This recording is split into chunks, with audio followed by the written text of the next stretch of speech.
Sveiki. Aš esu Gediminas, bet mane draugai vadina tiesiog Gedžiu. Žinau, niekas nemėgsta pamokslautojų, bet jūs tik pasiklausykit.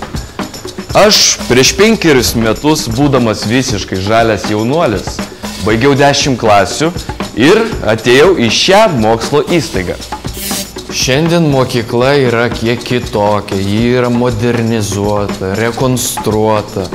Jūs tik pažiūrėkite į kompiuterių klasę. Mano laikai šito nebuvo. Klaipėdos laivų statybos ir remonto mokykla buvo įkurta 1936 metais. Čia mokosi apie 400 jaunuolių, dirba 30 specialybių dėstytojų. Mokykloje rengiami profesionalai, kurių žinių ir darbo dėka iš Klaipėdos į pasaulį išplaukia modernūs laivai. Štai mano specialybės dėstytojas Romas. Sveikas, Gem.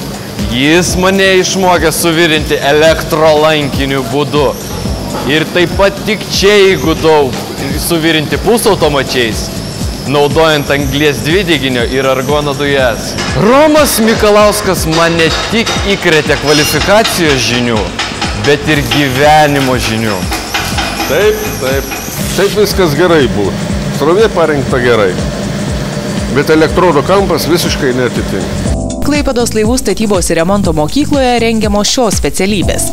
Draudimo konsultantai, logistikos ekspeditoriai, suvirintojai, laivų elektros ir radio sistemų montuotojai, laivų sistemų ir įrenginių montuotojai, santechnikai, laivų korpusų surinkėjai, ventiliacijos oro kondicionavimo sistemų gamintojai, montuotojai.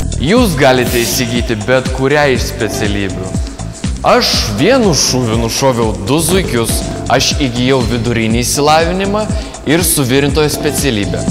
Mokslai Klaipėdos laivų statybos ir remonto mokykloje trunka nuo 1 iki 3 metų. Tai priklauso, kokį išsilavinimą esate įgiję prieš tai. Į mokyklą priimami jaunuoliai nebaigę pagrindinės mokyklos. Jie po 2 metų įgyja profesinį išsilavinimą. Baigę pagrindinę mokyklą, po 3 metų įgyja vidurinį ir profesinį išsilavinimą. Taip pat priimami jaunuoliai po vidurinės. Pasimokę metus, jie įgyja specialybę. Beje, norite pamatyti mano buvusį kambarį? Prašau. Dabar šiame kambaryje už 12 litų per mėnesį gyvena šie jaunuoliai. Beje, iš kur jūs? Iš Akmenės, iš Plungės. Aš irgi iš Plungės. Besimokantiems laivų statybos ir remonto mokykloje praktinio mokymo ir gamybinės praktikos metu mokamas užmokestis už darbą.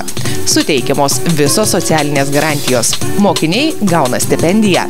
Tiesą pasakius, atsidūriau Klaipėdos laivų statybos ir remonto mokykloje ne savo noru, o tėvų. Bet dabar dėl to visiškai nesigailiu. Aš esu profesionalus suvirintojas. Vakarų laivų gamykloje besimokydamas uždirbdavau 1-2 litą. Dabar aš turiu gerai apmokamą darbą. Suvirintojo. Mano sprendimas buvo teisingas. Aš nesu bedarbis. Man nereikia laukti pašalpų. Atvirkščiai, aš pats galiu padėti savo tėvams. Aš noriu kurti šeimą. Čia, Lietuvoje. Man nereikia važiuoti į užsienį.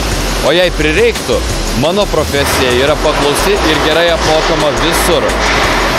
Aš tikiu ateitimi ir savimi. Todėl esu čia.